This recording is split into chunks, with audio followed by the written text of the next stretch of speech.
Hello, my fellow Nigerians. Wike and Tinubu, the master planners.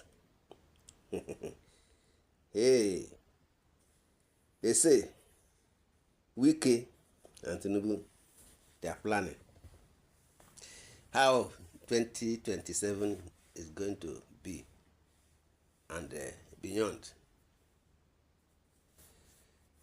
If Wike being is Wike being prepared for the presidency? Like every teaming Nigerian youth out there, 2023 was a pivotal year for me, and the country's general elections was the focus. Something needs to be, or something needs to change. A lot of us told ourselves, among the trio of Abubakar Atiku, Bola Tinubu and Peter Obi, who vied for the presidency then, we had to pick one we felt was fit to salvage the deteriorating situation of Nigeria. Well, we did pick, and between them, then and now, things have gotten a whole lot worse for Nigeria. That G5 formation, for me, was a major swing vote that greatly aided the All Progressive Congress.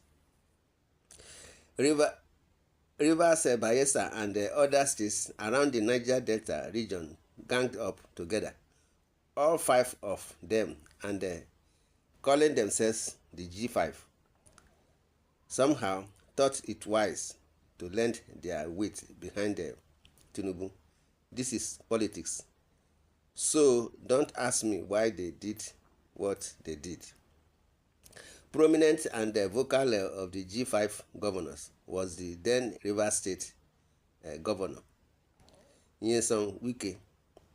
Even the deaf knew that he had his tenets deeply rooted in the Tinubu presidency camp and was fully vested in Jagaban winning. He has his followers, and with the G5, they had the numbers. They had their demands. No politician loves you for free. As such, after Tinubu won and Wike was almost immediately made Minister of the Federal Capital Territory, I realized how he had been nominated for a job well done.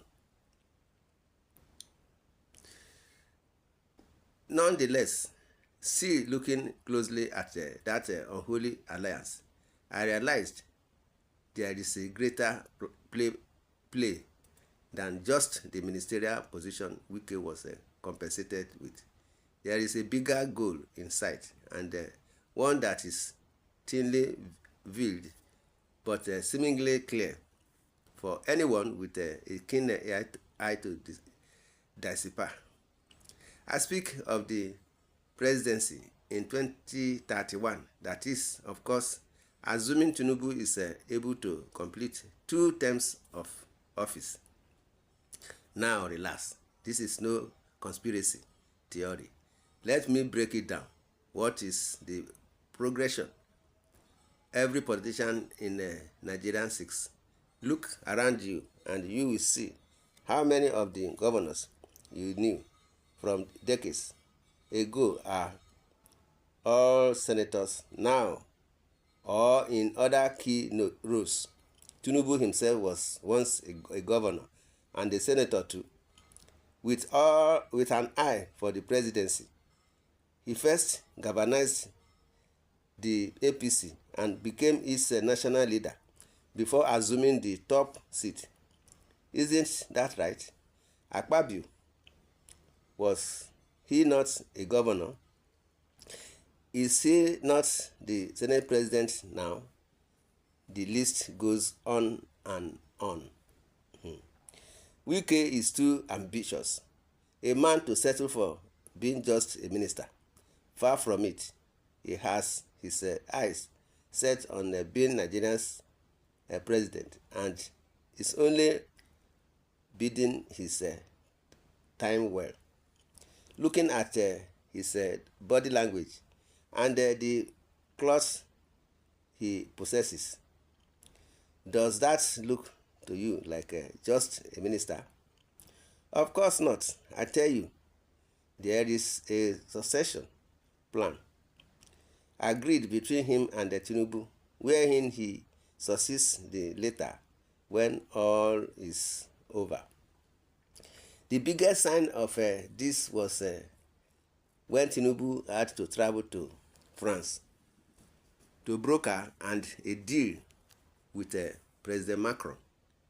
We already know that France are being booted out of Niger and all the other francophone African countries. The military guys that took over there have given them a quick notice.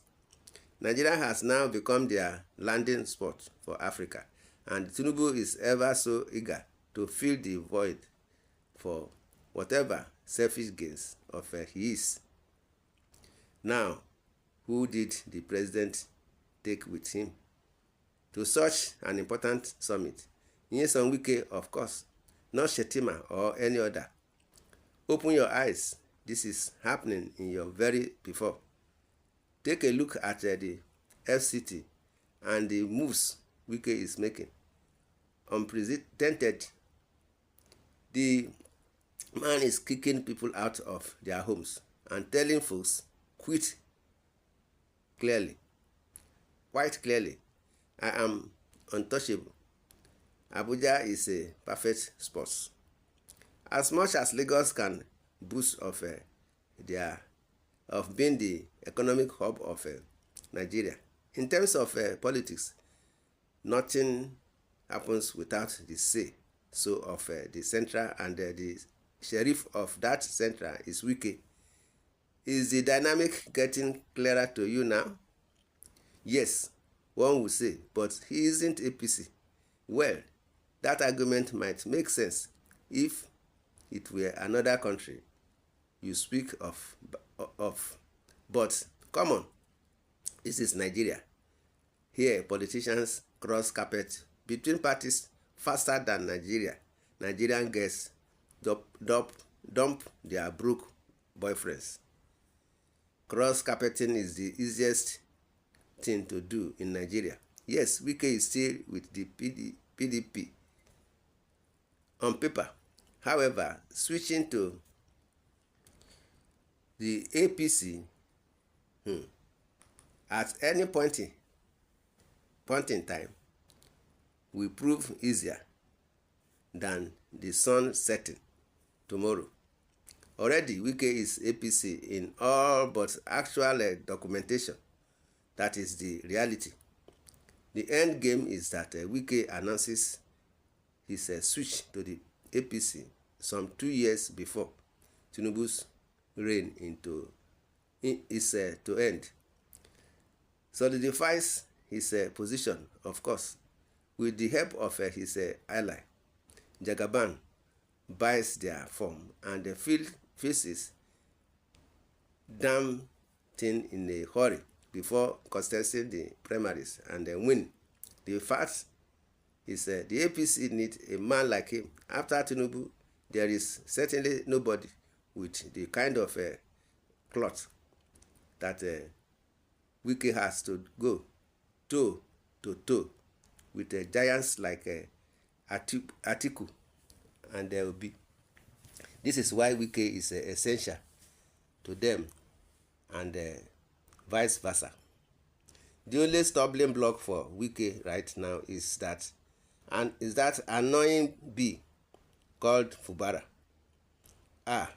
That boy of his has become a man now fully vested in tormented his oga and booting him out of rivers. From Wike's angle, FUBARA needs to be defeated, buried, and forgotten. Every politician needs a base from which to operate from. Else you are finished. Wike will look to regain rivers, and by extension, the G5 From there, it becomes easier, being as the APC structure will do the rest of the job. Ladies and gentlemen, this is the end game. Believe it or not, Wike is going to be around for the longest time if things go according to his plan. I have seen through their veil a long time ago and understand how their scheme works. Of course, I honestly do not see how this benefits Nigerians. But then again, when have our politicians ever cared about you and I?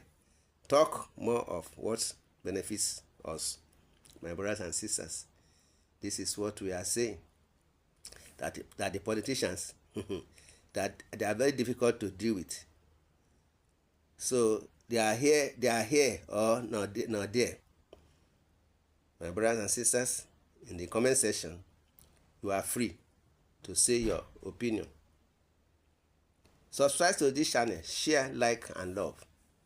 God bless Nigeria. Thanks and God bless. Amen.